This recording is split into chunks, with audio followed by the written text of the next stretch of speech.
les damos la más cordial bienvenida a nuestro workshop número 5, que es el de formación ciudadana. Y bueno, vamos a comenzar ya con nuestro primer evento, nuestro primer taller del día de hoy, 18.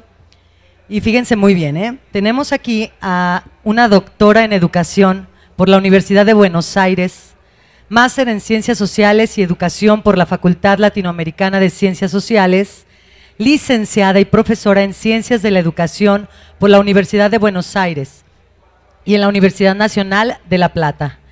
Ella es investigadora y directora de proyectos en el Instituto de Investigaciones en Ciencias de la Educación de la Facultad de Filosofía y Letras, UBA, autora y coordinadora de numerosas publicaciones, entre las que destacan Respeto y procesos civilizatorios, Imbricación sociopsíquica de las emociones, Cuidado y otredad en la convivencia escolar, Una alternativa a la ley del talión, Vidas juveniles en busca de un sentido, Jóvenes en turbulencia, Miradas críticas contra la criminalización de los estudiantes, Género es más que una palabra, Educar sin etiquetas, La sensibilidad por la violencia como experiencia cultural y educativa en sociedades de desigualdad, El caso de los jóvenes. La escuela es un territorio de promesas. Necesita construirse y constituirse en un refugio para las infancias y juventudes. El desafío es cómo construir una cultura afectiva, institucional que incluya a todos y a todas. En el cotidiano escolar se puede educar para aprender a vincularnos fraternalmente y ser sensibles frente al otro. Con ustedes, la doctora Karina Viviana Kaplan, con el taller Sentidos y Sentires en la Escuela. Un fuerte aplauso para recibirla.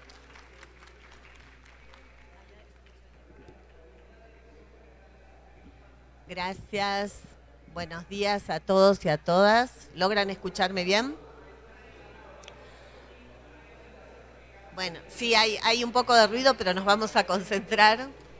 Entonces, bueno, darles la bienvenida a este taller, agradecer, por supuesto, a la Secretaría de Educación, a todo el equipo organizador. Quiero dedicar este taller al maestro, profesor Víctor Ponce, que nos dejó hace unos días, que trabaja en la Secretaría de Educación y es por quien fui invitada. Así que especialmente agradecer y está presente en nuestra memoria. Bueno, lo que vamos a trabajar aquí es acerca de dos hipótesis que tengo respecto de la escuela. Ustedes saben que estamos en un tiempo complejo que nos toca atravesar en las instituciones educativas, particularmente conozco más las latinoamericanas y mi país, las escuelas argentinas, pero me gustaría que intercambiemos luego sobre la realidad particular que ustedes viven, qué coincidencias y qué diferencias tenemos respecto de este tiempo, pero lo cierto es que es un momento de reconstitución del tejido social en la escuela.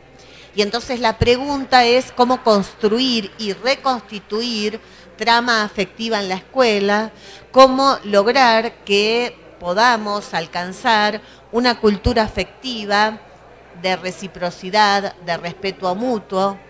Estarán coincidiendo conmigo que estamos asistiendo a ciertas formas de violencia que se han quizás recrudecido tras esta experiencia inédita que nos tocó vivir de pandemia. Y antes de referirme específicamente a la cuestión de la violencia en la escuela, que es mi tema de investigación de hace muchos años, quisiera comentarles que cuando estábamos en pleno confinamiento, aislamiento social preventivo y obligatorio en Argentina, es decir, cuando estábamos educando sin paredes, porque fíjense que hay dos variables de la vida social y educativa que se han transformado profundamente en este tiempo y en esta experiencia de pandemia. Por un lado, la variable espacio, que nos amarra a lo social, y por otro lado, la variable tiempo. La variable espacio hemos educado en edificios, en tecnologías sin edificios, sin paredes, ¿verdad? Entonces, se ha trastocado la variable espacial, que que es la que nos permite sostenernos en la vida social. Y la otra variable que también nos permite sostenernos en la vida social, que es el tiempo, hemos transformado la experiencia del tiempo. Se ha desorganizado, desestructurado estas dos variables que sostienen la vida social y que nos dan cierto sentimiento de seguridad, ¿verdad? Que son ir al edificio escolar, ir a la presencialidad y bajo ciertos tiempos, rituales del tiempo, una experiencia del tiempo. Significa que el tiempo tiene una dimensión objetiva, una dimensión física, medida en calendarios, en relojes, pero que también el tiempo representa una dimensión simbólica de lo social, es decir, nosotros tenemos que pensar la experiencia subjetiva, la experiencia interna que tenemos con el tiempo y cómo hacer para que nuestros niños, nuestras niñas y nuestros jóvenes vuelvan a estructurarse en estas dos variables de la vida escolar que son el espacio, el edificio, cómo hacer para que se identifiquen con ese edificio, para que puedan volver a construir ciertas reglas de relación en esa presencialidad física, pero también cómo hacer para que el tiempo y la experiencia subjetiva del tiempo, la experiencia sociosubjetiva del tiempo, pueda permitirles anclarse, puedan permitirles amarrarse en su experiencia educativa. Entonces, comentarles que cuando inició la pandemia, cuando les decía que estábamos en aislamiento social preventivo y obligatorio, con nuestro equipo de investigación nos preguntábamos cómo estaban viviendo nuestros estudiantes ese tiempo, esa experiencia particular, qué sentían, cómo se sentían. Entonces aplicamos una encuesta, un cuestionario que aplicamos a 2.206 estudiantes de escuelas secundarias, de sectores populares, de la provincia de Buenos Aires, un estado muy popular, muy con mucha población en Argentina. Y déjenme decirles que una cuestión que nos llamó la atención cuando analizábamos los resultados de esta encuesta, es decir, las respuestas que nos habían dado estos estudiantes, era que extrañaban a la escuela. Es decir, que querían volver a la presencialidad. ¿Y qué es lo que extrañaban de la escuela? Cuando uno extraña algo, quiere decir que le da un valor simbólico, ¿verdad? Significa que los niños, las niñas, los jóvenes y las familias revalorizaron en esta experiencia de pandemia el lugar simbólico que tiene la escuela, que permite construir subjetividad, que permite constituir una suerte de refugio emocional para estos niños, estas niñas que estaban sufriendo.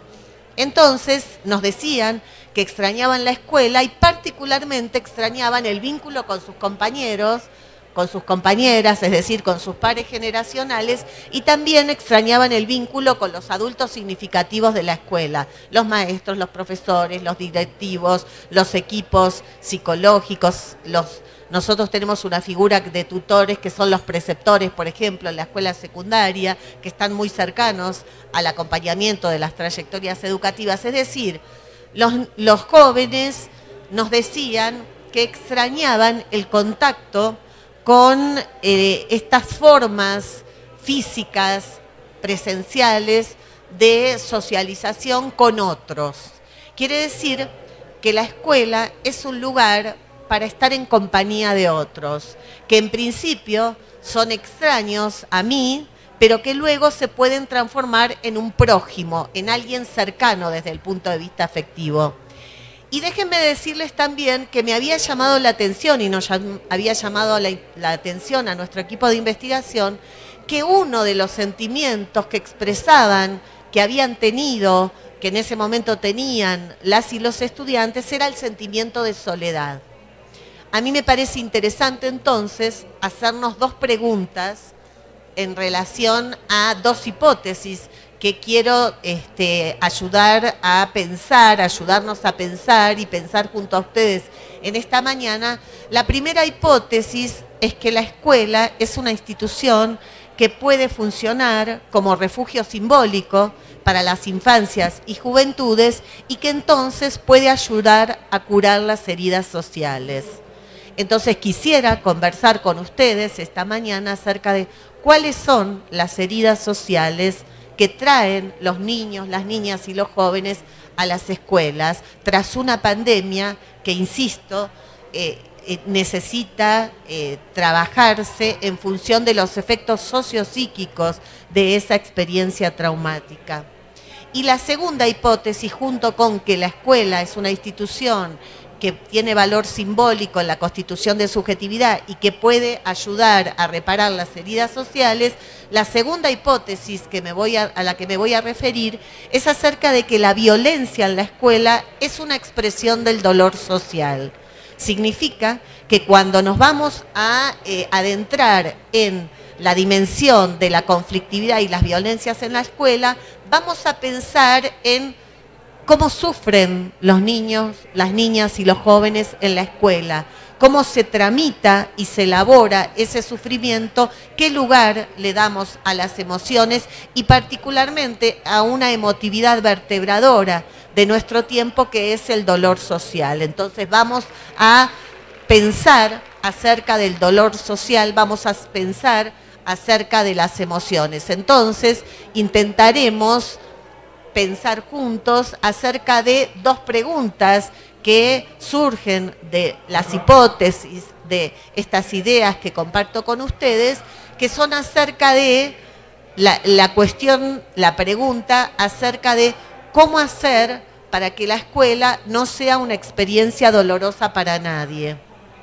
Y otra pregunta es cómo hacer para que ningún niño, ninguna niña, ningún joven se sientan solos en la escuela, se sientan en soledad. ¿Cómo hacer para que la escuela sea una institución menos dolorosa que el dolor que atraviesan en sus condiciones de entrada hacia la escuela, con las marcas de infancia que traen a la escuela?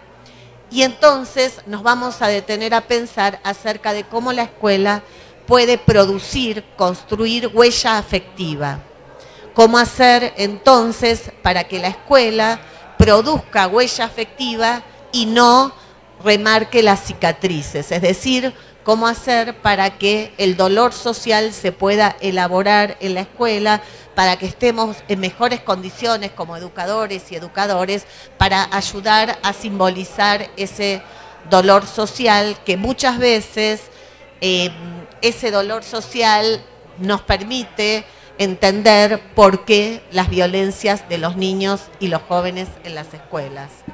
Entonces, en este conjunto de interrogantes que son teóricos, pero que también son interrogantes respecto de las prácticas cotidianas en las escuelas, suelo decir en mi último libro, La afectividad en la escuela, de la editorial Paidós, justamente lo que comento es acerca de cómo la escuela es una institución que puede apapachar, un término indígena que me parece muy bello para graficar, para producir una metáfora de lo que necesitamos hacer, cómo hacer para que la escuela apapache, cómo hacer para que la escuela acaricie con el alma.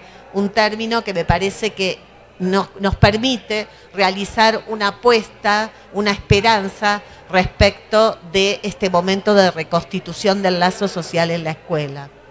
Entonces vamos a pensar juntos acerca del dolor social y después les voy a proponer un ejercicio para que hagamos en grupos y luego colectivamente.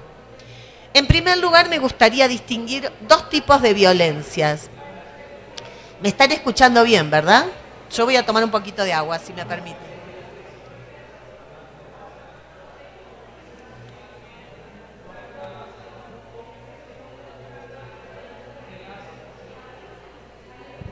Vamos a distinguir entonces dos tipos de violencia para poder pensar acerca de la violencia como dolor social y acerca de el lugar que tiene la escuela en los procesos de reparación simbólica de ese dolor, en los procesos de elaboración de esa emotividad cargada de sufrimiento que atraviesa nuestro tiempo.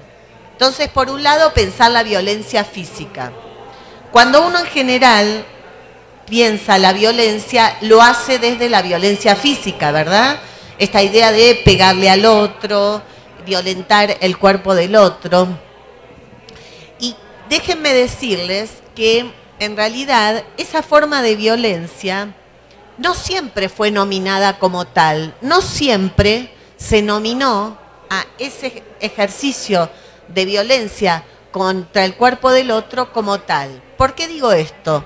Porque si nos remontamos a los orígenes del sistema educativo, a la génesis de la escuela moderna, de la escuela estatal y pública, tal como la conocemos hoy, tal como la habitamos hoy, fíjense que en la génesis de nuestra escuela existía el castigo físico.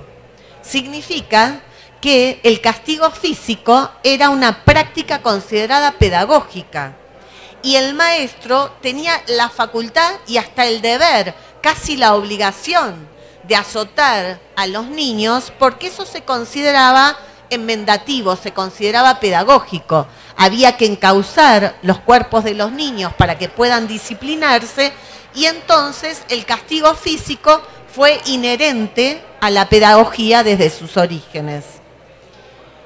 Si uno revisa la literatura, la pintura, la literatura, las imágenes de infancia y de escuela, a fines del siglo XIX, principios del siglo XX, donde se configuran las escuelas modernas, los estados nacionales y la escuela pública tal como la conocemos, con sus diferencias en cada país, pero podemos situarnos históricamente en ese momento, fíjense que si uno ve una pintura de época, ¿qué ve? Al maestro azotando con una regleta, a la maestra poniéndole maíz en las rodillas de los niños, ¿verdad? Incluso revisando los archivos históricos, he visto que hasta se le ponía un bonete, ¿no? Pero que era de hierro en la cabeza de los niños para poder encauzarlos. Fíjense, cuando vuelvan a casa, miren las imágenes del castigo físico en los orígenes de nuestros sistemas educativos y van a ver que ha habido una suerte de tecnología del control sobre los cuerpos de los niños muy brutales, pero que eso no se nominaba como violencia. Eso estaba visto como castigo físico. Significa que el cuerpo de los niños nos pertenecía a los adultos y los adultos teníamos la facultad de azotar a los niños porque se consideraba pedagógico.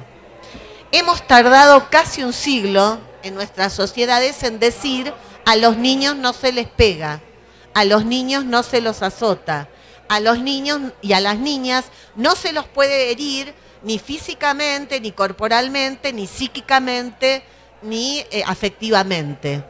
Significa que hemos avanzado mucho como sociedad y eso es interesante que lo conversemos juntos. ¿Por qué? Porque entonces, cuando les pregunten a ustedes, ¿hay más o menos violencia que antes? Que es lo que suelen preguntarme a mí cuando hay un suceso en los medios de comunicación que toma mucha relevancia, me llama algún periodista y me pregunta, Karina, ¿estos hechos de violencia son mayores que lo que fueron antes? Vieron que siempre nos hacen comparar ahora y antes. Entonces, ¿qué les respondo? Lo mismo que quiero conversar con ustedes, que si uno realiza una mirada de largo plazo, una mirada histórica, se va a dar cuenta que el castigo físico era profundamente violento. Sin embargo, no se consideraba como tal. Entonces, en todo caso, lo que sí ha cambiado, se ha transformado es la sensibilidad por la violencia. Nosotros, nosotras, estamos más sensibles, más atentos, más observadores de esas violencias que ahora las nominamos como tales. Por eso nos interesan y por eso empiezan a ser objeto de intervención pedagógica. Por eso empezamos a trabajar sobre estas temáticas, porque decimos a los cuerpos de los niños entonces hay que cuidarlos. Hemos hecho un viraje entre la pedagogía del castigo físico hacia la pedagogía del cuidado. En la pandemia quedó claro que el cuidado es un elemento vertebrador de las prácticas pedagógicas en el cotidiano escolar, ¿verdad? El cuidado se ha transformado en un elemento que en general era más considerado para la salud, ¿no? Para el área de salud. Pero fíjense que nosotros estamos hoy hablando del cuidado socioemocional precisamente porque hemos reflexionado y visibilizado cómo la escuela es una institución que transforma esas formas de violencia en formas de cuidado, violencia muy naturalizada, que no se nominaba como tal, en expresiones de cuidado. Porque lo cierto es que los niños, las niñas, aprenden a cuidarse en la escuela, aprenden a cuidarse a sí mismos, a cuidar de su propio cuerpo y aprenden a cuidar de los otros, de los cuerpos de los otros. Significa que el cuidado es una dimensión relacional de lo social. No se puede pensar al cuidado sin pensar en una relación de reciprocidad, en una proximidad con los otros, de tal modo que el otro me resulte cercano desde el punto de vista afectivo y ya no me resulte un extraño, y que la escuela sea un lugar de cuidado. De hecho, las y los educadores somos sujetos que cuidamos. Y a veces uno se pregunta quién nos cuida a nosotros, ¿verdad? Entonces también estamos aquí para cuidarnos entre nosotros, así que celebro este encuentro. Dicho esto, ustedes ven entonces que hay una forma de violencia física que es la más conocida en la escuela y que uno puede advertirla claramente, es que la violencia de los jóvenes o los niños ejerciéndose en el cuerpo de los otros, ¿no? Es decir, que en general observamos ciertas formas de violencia que se expresan en golpes, en formas de distintas formas, ¿no? De expresión de esas violencias, de manifestación de esas violencias contra el cuerpo de los otros. Pero a mí me gustaría también detenerme con ustedes en un tipo de violencia física o corporal que venimos observando en nuestras investigaciones, que tiene que ver con la violencia contra el propio cuerpo. Siempre pensando que la violencia expresa o es signo de un dolor social. ¿Qué quiero decir con esto? Cuando nosotros entrevistábamos a nuestros estudiantes respecto de cómo se sienten en la escuela, algunas expresiones de violencia, aparecía la idea de que muchos de ellos, compañeros o inclusive ellos mismos, ejercían violencia contra el propio cuerpo, es decir, ejercían prácticas de autodestrucción. Cuando la violencia expresa un malestar muy profundo que se vuelve contra el propio cuerpo, es decir, el sujeto lo que hace es autolesionarse, autoagredirse, genera estas prácticas de autodestrucción. Y hemos observado un fenómeno que ustedes me dirán si aquí se repite, que tiene que ver con prácticas o trastornos de alimentación, con un aumento de las adicciones y también particularmente un fenómeno que a mí me parece muy significativo como retrato de época, que son las autolesiones o los cortes en la piel. Y fíjense que estábamos hablando de las heridas sociales. Entonces, cuando entrevistábamos a estos jóvenes, ¿por qué se cortan en la piel? ¿Por qué se autolesionan? Dimensiones que nos han surgido del relato, de las narrativas del dolor social que sufren los estudiantes, estos que nosotros entrevistábamos, las estudiantes a las cuales dábamos voz y nos ofrecían su testimonio. Fíjense que, por ejemplo, un estudiante de 14 años de escuelas secundarias, públicas, estatales, de sectores populares, nos decía que él se corta y que siente dolor, pero que en realidad no le preocupa tanto el dolor físico, porque lo máximo que puede sucederle es que le quede una cicatriz.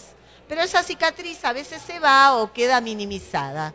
Lo que nos expresaba claramente es cómo lo que queda es el dolor por dentro, es decir, ese sentimiento de profundo descrédito que sienten los jóvenes, que se transforman en experiencias de menosprecio, de automenosprecio, de autohumillación, Entonces necesitamos pensar acerca de ese sufrimiento de los jóvenes precisamente para poder ayudar a elaborarlos. ¿Por qué digo esto?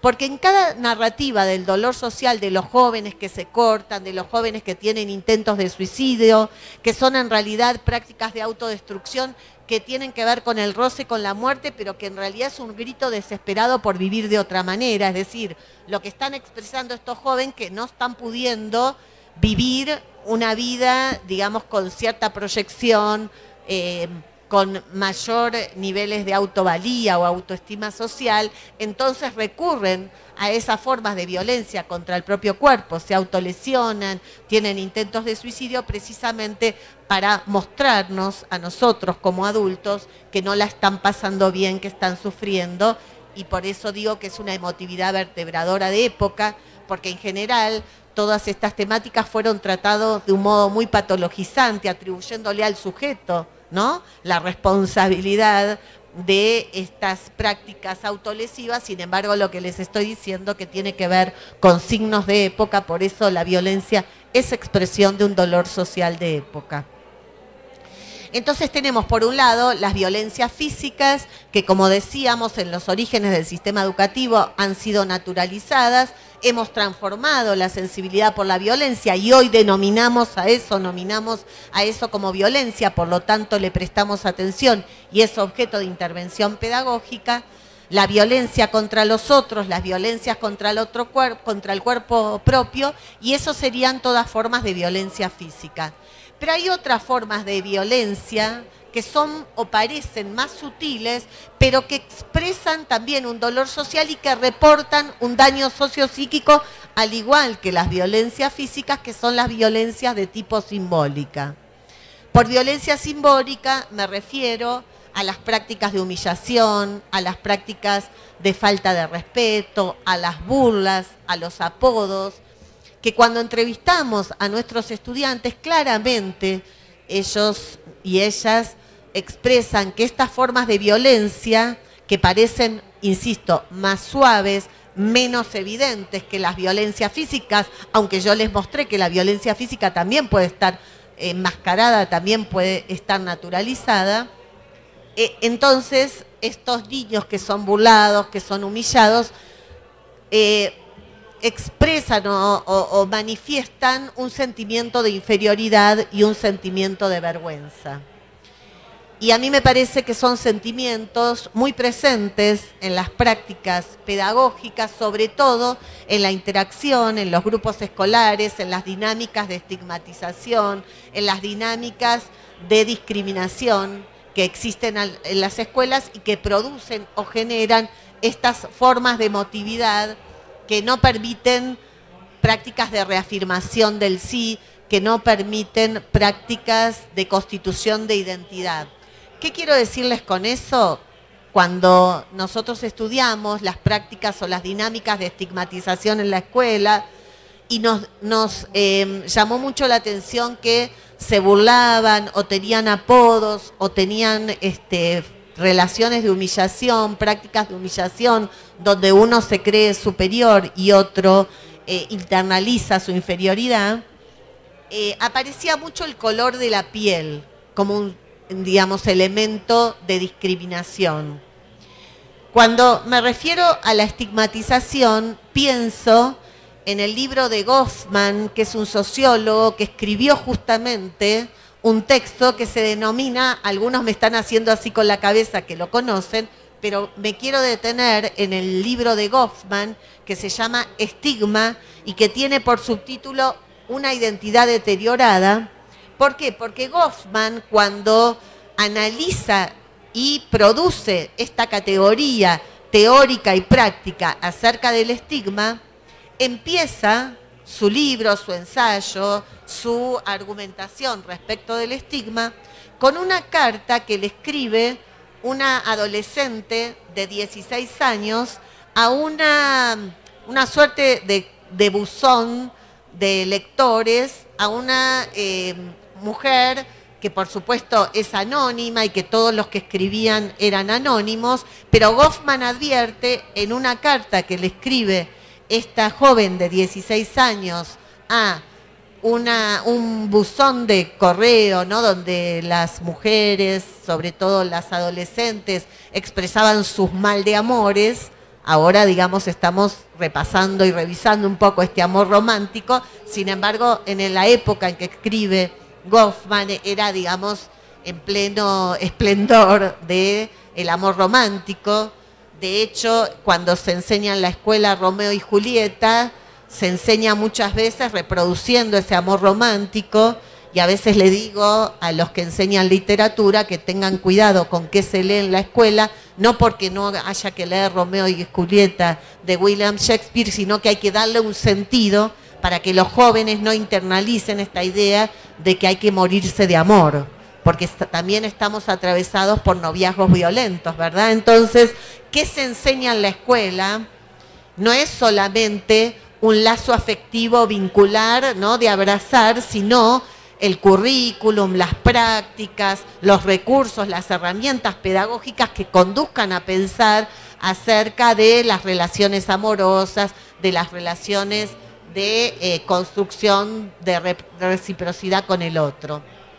Entonces, diciéndoles esto, lo que quiero expresarles es que cuando trabajamos sobre las emociones y los sentimientos en la escuela, estamos pensando en emociones públicas, en emociones que ya no son un estado interno íntimo, sino que se expresan en el espacio de lo público, en la relación con los otros, y por lo tanto puede ser tramitada la emotividad, entre otras el sufrimiento, en el espacio público que es el aula. Entonces, déjenme decirles que a mí me había llamado la atención, como les decía, una expresión de la dinámica de estigmatización en la escuela, sobre todo entre grupo de pares, entre los mismos estudiantes, que es por el color de piel, una discriminación profunda por el color de piel. Y les quiero hacer este ejercicio para darnos una idea de lo que significa cuando alguien es discriminado por el color de piel, porque hay pieles que se consideran más legitimadas que otras, hay pieles, hay colores de pieles que en la sociedad valen más que otras, la gente vale más la que tiene piel blanca que la que tiene piel negra.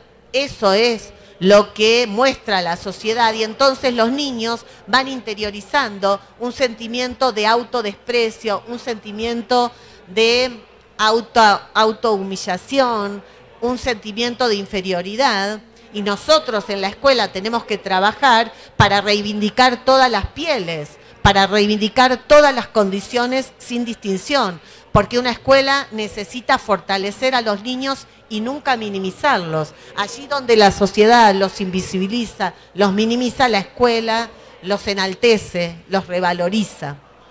Y es interesante el color de piel porque tiene que ver con alguna característica de nuestras sociedades contemporáneas. Y les voy a mostrar cómo. Fíjense que cuando a nosotros nos sacan una foto en el pasaporte o una foto en el documento de identidad, ¿qué nos retratan? El rostro. ¿No se preguntaron nunca por qué no nos retratan de cuerpo entero? Porque si quieren saber acerca de nuestra identidad, la pregunta sería, ¿por qué solo nos retratan el rostro?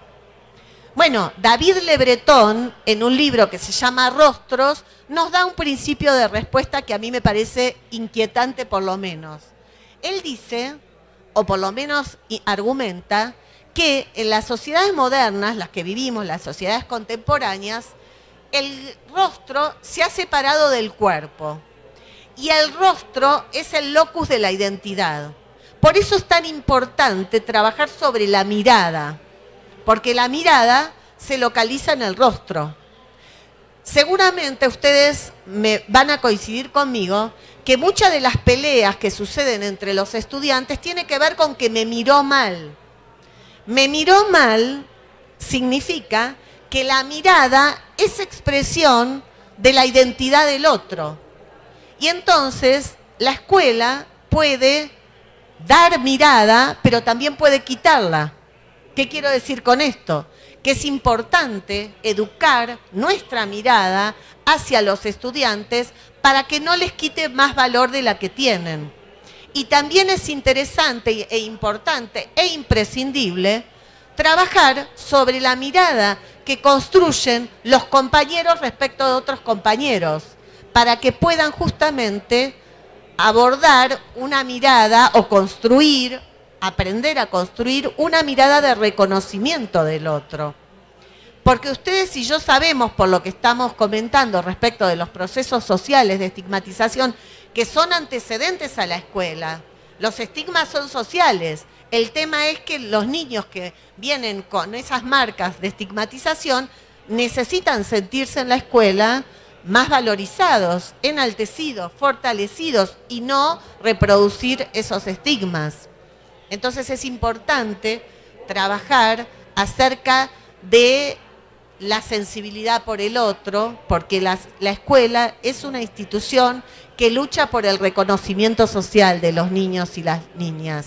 La escuela es una institución contracultural en el sentido que va a contracorriente de esos prejuicios sociales y necesita entonces consolidarse en sus prácticas cotidianas, en sus vínculos cotidianos, en la cultura afectiva que se trama en el cotidiano escolar para poder reconocer a los niños y a las niñas sin distinción y que aprendan a reconocerse entre sí como seres validados, como seres respetados, y entonces la escuela puede contribuir a la lucha por el reconocimiento y a la reparación simbólica de esas heridas que provienen de una sociedad del desprecio, donde estos niños y estos jóvenes producen experiencias de menosprecio. Entonces hacer que la escuela sea un lugar que revise y trabaje estas dinámicas de estigmatización para que cada niño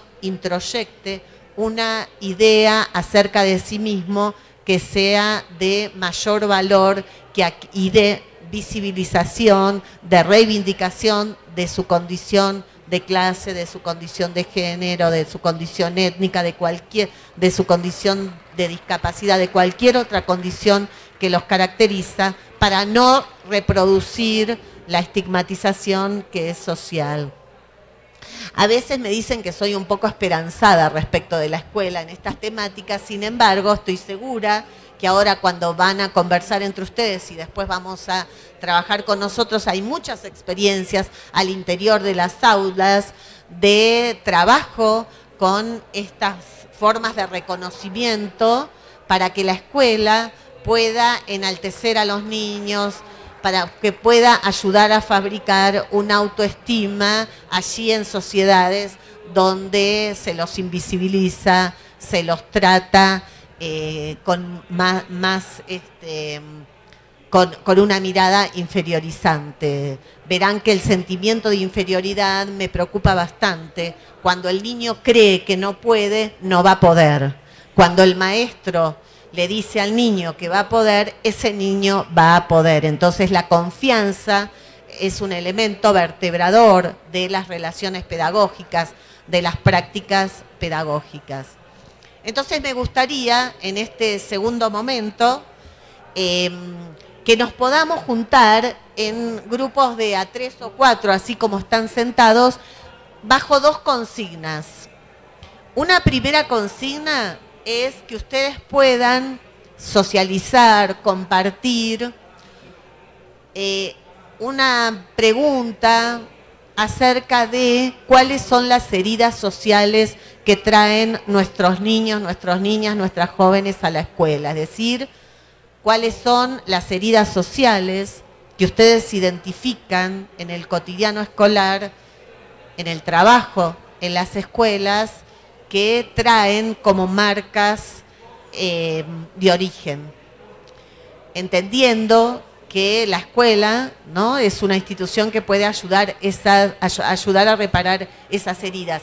Y como lo entendemos así, la segunda consigna, que es la que vamos a socializar con ustedes, tienen en la carpeta un decálogo para construir acerca de la justicia afectiva en la escuela. Lo tienen ahí a mano, ¿verdad?, en las carpetas. Bueno, Bueno, entonces ahora, a ver, alguno que me dé el... ¿Lo tienes ahí? ¿Viene todo en blanco? Bueno, no importa. Entonces lo escriben. Decálogo para la justicia afectiva en la escuela. Entonces, lo que quiero es que primero conversen acerca de cuáles son las heridas que traen nuestros niños, nuestras niñas, nuestros jóvenes a la escuela, para después poder construir entre todos un decálogo. Un decálogo tiene 10 ideas fuerza, o 10 propuestas, o 10 afirmaciones, o 10 invitaciones a pensar. Y entonces ahí lo que les voy a pedir es que elijan en cada subgrupo un representante para que lea una de las afirmaciones o una de las ideas del decálogo, digo, para poder leer todas y tener tiempo de cerrar con un decálogo para la justicia afectiva. ¿Por qué la denomino justicia afectiva? Porque la justicia afectiva es un elemento que nos puede aproximar a lograr mayor justicia en las escuelas. ¿Qué significa la noción, la categoría de justicia afectiva? Es el ejercicio del derecho que tienen todos los niños, las niñas y jóvenes a ser cuidados, protegidos y amados. Así que la escuela, siendo una institución que puede transformarse en refugio simbólico, necesitamos entonces pensar cuáles son esas acciones, esos principios, esos valores que vamos a sostener en nuestro decálogo. De aquí nos vamos a ir con ese decálogo construido colectivamente hacia la justicia afectiva como un elemento de aproximarnos a mayor niveles de justicia en sociedades profundamente desiguales donde habitamos, pero que la escuela siempre es una esperanza y es una apuesta a futuro. Entonces nos dividimos, tenemos aproximadamente 15 minutos para trabajar sobre las heridas y 15 minutos para trabajar sobre el decálogo. ¿Puede ser? Muchas gracias y yo voy a pasar por los grupos. Pónganse así como los compañeros. Pueden estar ustedes con los de atrás.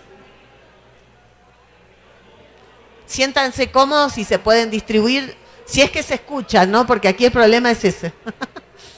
Pero bueno, nos concentramos.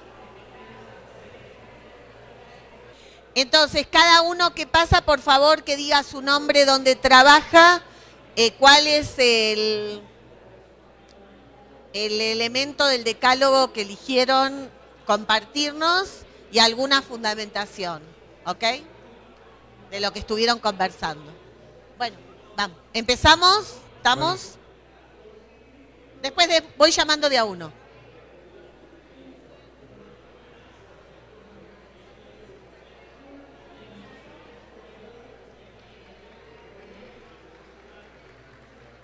A ver, volteen para aquí para ver a los compañeros.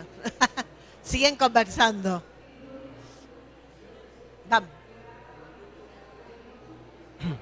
Sí, bueno, mi nombre es Óscar Rodea González. Mis compañeras con las que trabajé, curiosamente, las tres trabajan en preescolar y un servidor trabaja en la Escuela Normal de la Benemérita. Para licenciatura en educación primaria. Bueno, lo que estuvimos dialogando ahorita, lo que queremos compartirles es un punto del decálogo, sería establecer las formas de comunicación, cuidando no tener adjetivos denigrantes y negativos hacia los niños. O sea, la forma de comunicarnos con los niños también sería estableciendo reglas o estableciendo ciertos protocolos para evitar decir alguna connotación que los haga sentir mal, porque desde ahí puede ser que ellos lo tomen como una violencia, no simplemente, como decía la maestra, una violencia física, sino el hecho de tratarnos con que hazte para allá, o hoy no te peinaste, vienes greñuda, o estás muy gordo, o cuestiones de que sin querer podemos decir, lo pueden de alguna manera denigrar a nuestros alumnos en todos los niveles, y eso no va a permitir una buena comunicación. Por lo tanto, consideramos que es un punto importante para el decálogo. ¿Sí? Muchísimas gracias. Evidentemente todo lo que tiene que ver con las formas de nombramiento, las adjetivaciones que luego se transforman en prácticas de humillación, como decían ustedes, más o menos conscientes, poder hacerlos conscientes y objeto, digamos, de intervención pedagógica. Así que está muy bien ese principio del decálogo. ¿Quieren pasar ustedes?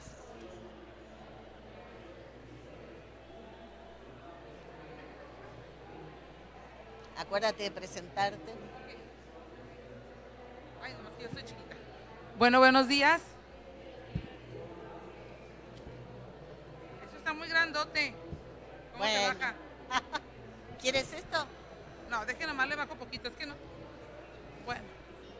Bueno, aquí. Yo creo que sí me oyen, ¿verdad? Bueno, mi nombre es Amalia. Trabajo a nivel primaria. Estuvimos con mi compañera Noemí, con mi compañera Moni, mi compañera Lupita y mi compañera Sol, ¿sí? De preescolar, de educación especial y de primaria, ¿sí? Entonces somos de todo, ahí hubo un poquito. Y salió, bueno, a mí me gustó mucho cómo quedó. Se dice, educa la mirada para dar confianza. Ella podría cambiar un mal día. Surgió a partir de lo que decía la maestra, que a veces no nos damos cuenta cómo miramos. Y comentaban las maestras que desde que identifican los niños, maestra, ¿estás triste? Maestra, ¿estás enojada? ¿Qué te hicimos? Y luego ellos mismos se codean. La maestra viene enojada. Oye, la maestra está triste. Uy, la maestra lloró. Y, o sea, la mirada, a pesar muchas veces del cubreboca, la mirada dice mucho. Entonces surgió esto, educa la mirada para dar confianza. Ella podría cambiar un mal día. Ah, muy bien. Un aplauso también. De hecho, es interesante esta cuestión de la mirada, de cómo los niños, las niñas descifran, porque se ven en el espejo del maestro, de la maestra, ¿no? Ese poder simbólico de la palabra y de la mirada estamos trabajando. Vas, acuérdate de presentarte. Bien, buenos días. Mi nombre es Bernardo, yo trabajo a nivel secundaria, soy maestro de artes y bueno, estuvimos trabajando aquí en este equipo, maestras de primaria, asesores de CAM, maestra de secundaria, y a nosotros nos llamó mucho la atención la parte de lo que es aplicar la empatía hacia todos y en todo momento. Creo que la empatía es lo que le va a dar base a todos los demás puntos del decálogo. Si nosotros como maestros no somos empáticos con nuestros alumnos no van a aprender a ser empáticos con ellos ni con el mundo que los rodea. Y algo que hace falta en el contexto de una sociedad tan traumatizada por la pandemia y tan desmejorada en las relaciones personales es precisamente el ser empáticos en todo momento. Muchísimas gracias. Coincidiendo con esta afirmación, claro, esta cuestión de educar en la sensibilidad para el otro, para que aprendan a ponerse en los pies y en la piel del otro, ¿verdad? En los zapatos y en la piel del otro. Gracias. Recuérdate presentarte. Estoy bien bajita, ¿verdad? Hola, yo soy Karina, docente de secundaria. Nuestro equipo estaba conformado por 3 de secundaria y una maestra de primaria. De todo lo que estuvimos platicando, lo que nos parecía más importante era atenderlos con base a sus necesidades. A veces nos olvidamos mucho del objetivo, ¿no? Al final de cuentas, ellos o ellas son lo más importante y lo que debemos de atender. Por ejemplo, mi necesidad es que estén guardando silencio para yo dar la clase, pero su necesidad es moverse, es tener otra actividad que sea más divertida, más entretenida. Entonces, si nos olvidamos de este punto, a veces es que nos conflictuamos mucho o empezamos a tener muchos problemas, incluso pues el aburrimiento hace que haya problemas, conflictos, violencia. Entonces, si empezamos por ese punto, de ahí ya van a venir otras cosas más sencillas. Eso sería todo. Muchas gracias. Muchísimas gracias. esta cuestión justamente de ver qué necesita el otro, registrar, ¿no? Que el otro también tiene sus propias necesidades y que hay que construir una trama en común. Así que muchísimas gracias. ¿Quieren pasar ustedes? Ah, sí. ¿Ustedes? Como verán, soy un poco caótica. Soy profesora universitaria, ya me perdí. Así que pasen como quieren. Dale. Buenos días, mi nombre es Yasmina Azucena Magallón Camacho, vengo de Tala, estuve con las compañeras de USAER primaria y yo pues de preescolar, ¿sí? Encontramos que algunas de las heridas sociales que vemos en nuestros contextos, a pesar de los diferentes niveles, es ausencia de padres de familia, son ausentes ante sus hijos y ante sus necesidades. Porque los padres trabajan. Familias disfuncionales van a la alza, por lo tanto, pues dejan de lado muchas veces las condiciones, características y atención de los hijos. También encontramos la desatención en la salud, como una herida que genera, sobre todo en desnutrición y en higiene, que nos lleva a que los niños padezcan una herida de rechazo social con sus compañeros y muchas veces por nosotros también, ¿sí? O por otros padres. Para el decálogo creemos que la escuela es el lugar donde se debe garantizar, debemos ser garantes del derecho de los niños a ser cuidados, a ser protegidos y a ser amados. Muchísimas gracias. Qué importante esta emotividad que ustedes traen, que es el sentimiento de rechazo. Porque de hecho cuando nosotros estuvimos trabajando en las investigaciones sobre las violencias entre ellos, en el origen, en la matriz de muchas de esas expresiones de violencia está un profundo sentimiento de exclusión. Entonces, ¿cómo trabajar para que nadie se sienta excluido? Para que todos, digamos, tengan su lugar dentro del grupo y se sientan albergados, acogidos y aceptados, ¿no? En el sentido de respetados. No como una aceptación de tolerancia hacia el otro, sino básicamente como aceptación en el sentido de reciprocidad, ¿no? De reconocer la humanidad del otro para lograr una pedagogía más humanizadora. ¿Quieren pasar? Yo estoy retomando algunos elementos que me parecen centrales porque la idea es que después ustedes puedan reconstruir su propio catálogo, incluso en la escuela, ¿no? Como un ejercicio que estamos haciendo para que se lo lleven y que lo compartan. Hola maestros, buenos días. Bueno, nosotros juntamos varios puntos en uno. Pero primero me voy a presentar, ¿verdad? Mi nombre es María Isabel Ordaz López, a sus órdenes, y mis compañeras, trabajé con 2 compañeras de preescolar y una de secundaria y yo de preescolar también. Y quedamos en un acuerdo, y es el siguiente. Que como maestros tenemos que establecer reuniones psicológicas familiares, así como particulares en los alumnos, realizando actividades empáticas y de cambio de rol. ¿Cuántas veces no vemos que tenemos psicólogos en las escuelas, pero no están presentes, verdad? ¿Qué falta? Pues implementar programas donde el psicólogo vaya de manera grupal a implementar, no sé, que los niños a lo mejor presentan baja autoestima, pues hay que trabajar con ellos, así como los padres de familia, que tengan intereses, como comentaba la anterior compañera, no se presentan, pero hay que implementar un interés que acoja ese sentido. Y me gustaría terminar con una frase que vimos, que es: el alumno no estudia, el alumno disfruta. Y era lo que decía la maestra, que por ejemplo, si el alumno ve que uno como maestro se interesa, llega contento a clases, con una motivación bien padre, o sea, acogemos a los alumnos, los atraemos. La maestra es bien chida, yo voy a trabajar con ella, qué genial. Pero ¿qué pasa cuando el maestro viene y pues abran su libro? Eso genera o sea, yo ya no quiero ir a la escuela, yo ya no quiero participar con ese maestro, esa maestra, porque ay, qué aburrido. Entonces hay que generar eso en los alumnos, no un alumno que a lo mejor estudie, pero un alumno que sí se motive a hacerlo, que lo disfrute. Gracias. Muchas gracias. Qué interesante, ¿no? Esta idea de que la experiencia escolar sea biografizante.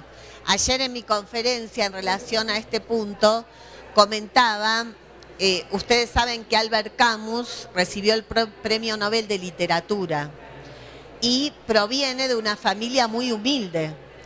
Vivía con la mamá y con la abuela y con el hermano. Y entonces iban a una escuela unitaria del maestro que estaba muy apasionado por enseñarles, pero que fundamentalmente confiaba en sus estudiantes y confiaba en las posibilidades de sus estudiantes. Fíjense que cuando Albert Camus, esto lo van a encontrar en el libro El primer hombre, que es el relato biográfico de Albert Camus, este escritor que llega a ser Premio Nobel de Literatura y que le dedica 2 capítulos a la escuela. Cuando un escritor que llega a ser Premio Nobel de Literatura reconstruye su propia biografía, su historia de vida y le dedica 2 capítulos a la escolarización, uno se llama La escuela y otro es Liceo, acerca de su experiencia escolar, quiere decir que la escuela transforma profundamente nuestras vidas. Quiere decir que la escuela ocupa un lugar central en los procesos de biografización. Por eso nos preguntábamos cómo hacer para que una escuela deje huella y no cicatrices. Y para que la escuela deje huellas, nosotros, educadores y educadoras, somos un componente central, el vínculo que se genera, ¿no? De confianza, de reconocimiento, de respeto mutuo, de esa transmisión por la pasión, por el conocimiento y también por educar para la sensibilidad por el otro. Así que les agradezco también. Bueno, ¿quieren ahora sí que estaban ustedes por ahí atrás?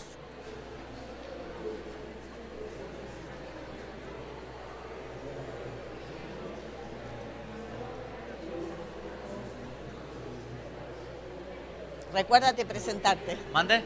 Recuérdate presentarte. Sí, claro. ¿Qué tal? Mi nombre es Cristian Flores, soy profesor de formación cívica y ética en educación secundaria. Los compañeros con los cuales estuvimos trabajando es Leti, directora de primarias, Belén, trabajadora social, Eric, también profesor de educación secundaria, e Ingrid, estudiante normalista de educación secundaria. Nuestro decálogo voy a compartir algunas de las acciones o algunas de las recomendaciones, consejos y sugerencias que pusimos nosotros. Cada uno de los compañeros dijo una sugerencia o recomendación que lograba o realizaba dentro de su centro escolar. Es escucha, entiende a los demás y compréndelos.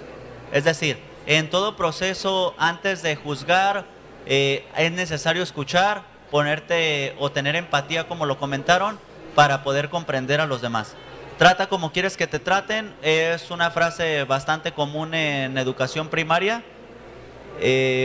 Otra acción es, si no estamos riéndonos todos, para uno no es gracioso.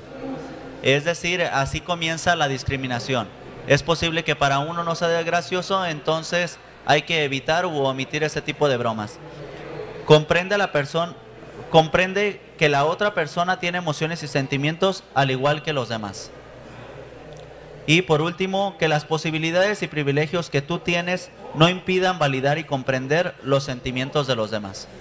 Y con relación o respecto a heridas emocionales, identificamos que las principales heridas emocionales de estudiantes de educación primaria y secundaria son la pérdida de personas cercanas, la aprehensión de problemas familiares, es decir, que los adolescentes o las personas de educación primaria creen que los problemas de los adultos son suyos, la atención, la falta de atención, el propio reconocimiento de su identidad y el abandono por parte de las familias, reconociendo el abandono de 2 maneras, es decir, la permisibilidad y la negligencia.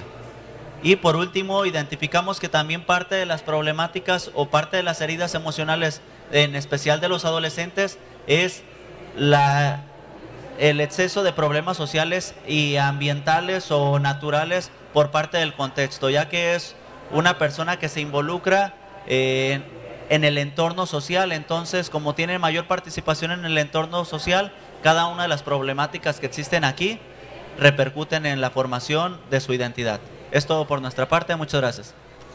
Muchísimas gracias. Qué importante muchas de las cuestiones que seguramente todos recuperamos de lo que va diciendo cada grupo, pero me gustaría detenerme en esta idea que ustedes tienen, y qué interesante, ya pienso en los pizarrones y en los salones de clase con las paredes, con muchas de estas ideas, ¿no? Cuando uno entra, que fueron elaboradas colectivamente junto con los estudiantes, ¿no? Cómo nos vamos a tratar e interrumpir ciertas formas de trato que están muy naturalizadas en el hogar. Por ejemplo, una cultura de maltrato físico, ¿no? Hacia los niños, las niñas. Cómo educar también a la familia. Y pensaba esta idea de que si me burlo del otro, para el otro eso tiene un efecto de dolor social.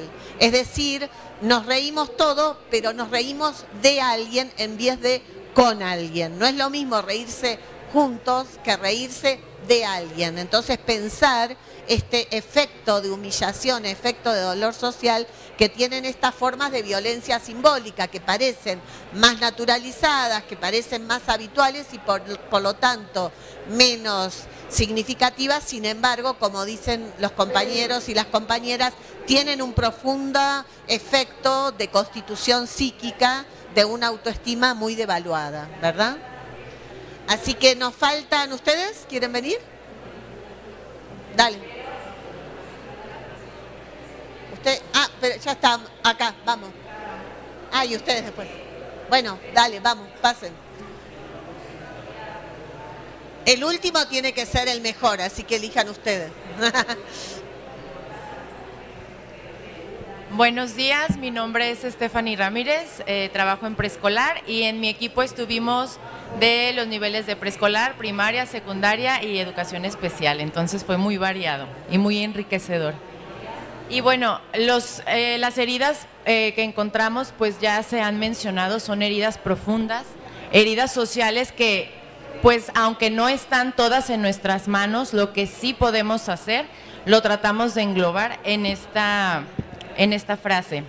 Debemos escuchar atentos, con ojos, oídos y corazón, las necesidades afectivas, emocionales de nuestros niños, confiando en sus posibilidades y habilidades, brindándoles espacios seguros donde puedan expresar lo que hay en su interior. De lo que platicábamos, les decía, hay muchos problemas y creo que todo lo podemos trabajar desde el afecto y conectando con nuestros niños, con los maestros, entre maestros. Entonces, eso es lo que quisimos compartir. Gracias. Muchísimas gracias. Y qué importante que hay ya varios grupos que están señalando la cuestión de la disposición para la escucha, ¿no? La disposición que antes de juzgar implique una escucha comprensiva, una escucha de reciprocidad y esta cuestión de validar las emociones. Y quiero decir con esto entonces que quizás tendríamos que pensar que más que hablar de emociones positivas o negativas, tendríamos que hablar del efecto que tienen las emociones. ¿Por qué digo esto? Porque a veces hay algunos malentendidos cuando se considera que cierta emoción es negativa. Por ejemplo, la ira, el enojo, el miedo. Imagínense si el miedo fuese tan negativo, no nos hubiésemos podido cuidar en la pandemia. Significa que quizás tenemos que abandonar esas viejas antinomias entre emotividades positivas y negativas y pensar más en los efectos que tienen ciertas emotividades. Por ejemplo, el dolor social, ponerse en el lugar del que está sufriendo, ponerse en el lugar del que se expresa con violencia porque tiene miedo, entonces comprender cuáles son esos miedos, ¿verdad? Que son miedos en general que se viven como singulares, pero que son sociales. Así que bueno, ¿quieres? Antes de que vengas o mientras vienes, recuerdo una discusión que hay sobre la cuestión de qué recursos pedagógicos, qué elementos utilizar para trabajar en estas temáticas. Y ustedes saben, por lo menos en mi país hay un cuento que se utiliza mucho en educación inicial de niños y también en educación primaria, que es El monstruo de los colores. No sé si lo han leído. A mí me parece un cuento muy bello, pero ¿qué pasa? El monstruo, recuerdan que empieza diciendo que tiene los colores desordenados, entonces que hay que ordenar los colores y por ejemplo el miedo es malo, está como dibujado como malo, como negativo. Entonces quizás lo que conviene es trabajar por supuesto ese cuento si les parece interesante, pero como los cuentos tienen un elemento proyectivo, lo que hay que hacer en todo caso es cuál es el sentido que le damos a esa proyección, es decir, no invalidar o rechazar o reprimir esos sentimientos que tienen que ver con la ira, con los miedos, que son típicos de la condición humana, sino trabajar por qué, ¿no? ¿Cuál es el sentido? ¿Cómo lo viven? ¿Por qué viven eso? Validando las emociones. Me acordé de eso, así que les agradezco. Vamos. ¿Qué tal? Yo soy Iker. Yo soy maestro de producción musical y también soy coordinador terapéutico contra las adicciones. Y pues sí, justamente, ¿no? El tema de la violencia. Yo me he dado cuenta que es muy recurrente el tema de la violencia que te lleva a adicciones. Pues tiene que ver desde el momento en que uno como joven, porque empiezan ya desde los 13 años. Yo trabajo en la clínica México Me Necesita, está para Chapala. Y yo me doy cuenta, ¿no? Como no importa la edad de 13, 55 años y todo, pues es gente que se transformó de sentimiento, no supo manejar sentimientos, se convirtió en emoción, no supo manejar la emoción, se volvió estado de ánimo y de estado de ánimo se volvió en codependencia, ¿no? Ya como en un estilo de vida reprimido, en el cual pues no busca quién se la hizo, sino quién se la pague.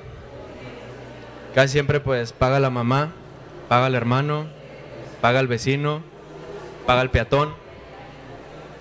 Pues gente que no tiene nada que ver, ¿no? Pero de hecho es como esa falta, esa impotencia de enfrentar al que lo lastimó por miedo, por falta de herramientas quizás, y pues está en la vida, ¿no? Haciendo daño y a fin de cuentas se convierte luego en una represión, en una culpa.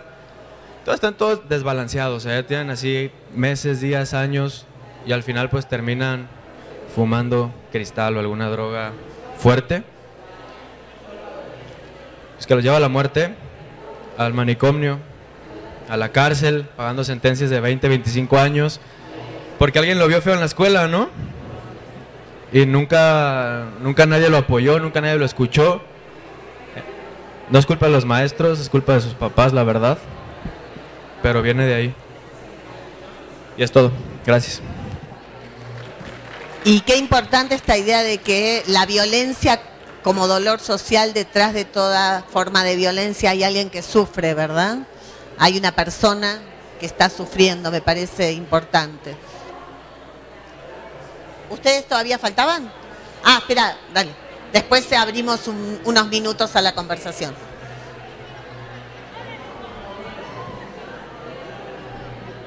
Hola, yo soy Kalila, soy estudiante de preescolar y mi equipo fue conformado por educadoras también de preescolar y otra estudiante como yo. Nuestra idea fue la expresión de emociones y la regulación y el canalizar las emociones. Nosotros nos basamos en un autor que es Vizquerra, que es el que generó el concepto de inteligencia emocional, ya que él nos dice que la buena canalización de las emociones nos ayuda a disminuir la violencia futura que habrá en las futuras generaciones. Y es el hecho de hacer que los niños sientan sus emociones y las sepan expresar mediante diferentes cosas de manera positiva o de alguna manera en que no, obviamente no ejerzcan golpes, obviamente a lo mejor dibujar, colorear, expresar de otras maneras, de manera afectiva y de la forma más conveniente posible. Y pues eso es todo. Muchísimas gracias. Qué importante lo que traen de las expresiones con lenguaje de las emociones, ¿verdad? En una conversación como esta, unos maestros habían propuesto, por ejemplo, un taller de conversación, y entonces uno de los niños se animó a decir en una ronda, junto con el adulto, ¿no? El profesor, la maestra en este caso, que ellos sentían, esta nena decía, a mí todos me odian, yo siento que me odian. Se produjo mucho silencio y todos los niños dicen, no te odio, y empiezan a abrazarla. Y terminan todos abrazados junto con la maestra. Hay muchas cuestiones que tienen que ver con habilitar esos espacios para que la escuela no sea una experiencia dolorosa para nadie. Aquí el maestro, ¿tú querías comentar algo? Ven si quieres. Bueno, cuando estábamos haciendo el compartir para lo de el decálogo y todo esto, a ver, tienes que... yo les decía que algo que está incidiendo y que creo que es la raíz de todo lo que está pasando en la sociedad es esa parte de la deshumanización que vivimos. Desde el momento en el que nosotros como personas ya no permitimos interactuar con los demás, desde que le nombramos por su nombre, desde ahí le estamos quitando su imagen de ser humano. Y los muchachos ahora ya no se llaman por su nombre. Ahora los muchachos todos son güey. Y esa palabrita güey les está quitando su imagen de persona. Entonces creo que una de las cosas que debemos de empezar a trabajar desde la escuela es regresarle a la persona su ser de persona y quitarles esa idea de que el güey ya es algo normal para todos. Creo que podemos ir entonces cerrando con esta idea de una pedagogía más humanizadora. Y justo me habían dado unos lápices y entonces yo le pregunté cuál era el lápiz color piel. Y entonces también trabajar con esta idea de que hay ciertas pieles que están más legitimadas y valoradas y otras menos legitimadas y desvalorizadas, porque los niños se ven en el espejo del maestro, de la palabra del maestro y de toda la mirada que tiene el maestro. Entonces, ampliar la mirada, educar la mirada para una escuela que pueda entonces ayudarnos a pensar en cómo nosotros como educadores y educadores logramos esa justicia afectiva que consiste en el ejercicio del derecho de todos los niños, las niñas, a ser protegidos, amados y cuidados.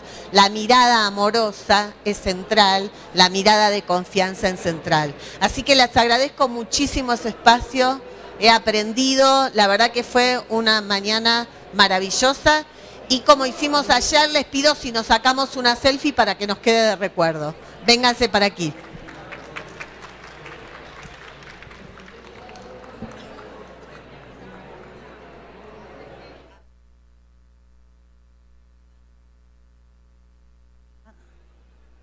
Baba, nada más déjennos, así como están de pie, darle su reconocimiento a la doctora Karina Kaplani, un fuertísimo aplauso por sus enseñanzas el día de hoy. Recrea Academy 2022 agradece como tallerista y extiende la siguiente constancia a la maestra Karina, 17 y 18 de noviembre de 2022 en Expo Guadalajara. Felicidades, ahora sí vénganse a la selfie.